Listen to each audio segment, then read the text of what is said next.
Now when you want to put the bridle on the horse, there's a few little tips and things that you want to be sure that you do try to do. And horses can be a bit of a challenge for some of them to go ahead and get the bridle on. So think about what you're going to do and kind of get to know that horse a little bit. Number one, for safety's sake, it really is the safest if you do untie your horse.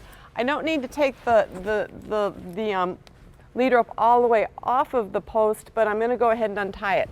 Then we're going to take the halter and hang it around that horse's neck, because if things go haywire, I want to make sure I still have that horse caught and he's not going to get away from me. So I'm going to take it around his neck, still go ahead and secure it onto him. All right. Now with the bridle, I've already made sure that it's the right size for the horse. You can go ahead and put the reins over that horse's neck if you want. I've got him caught with the halter, so I'm not going to do that. If a horse is tough, you might decide to go ahead and do that.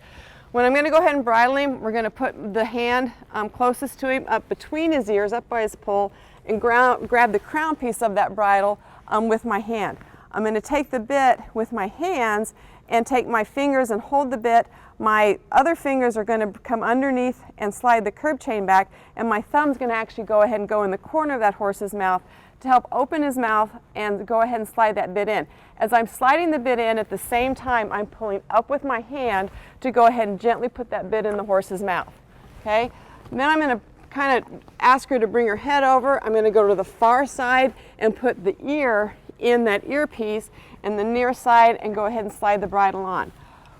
Horses are going to be a lot happier, more receptive over a long time if you don't crunch their ears up. So if you notice, I tried to lay the ear forward and slide the bridle over their ear to make it as less evasive, to make it just as mild and calm as what we can.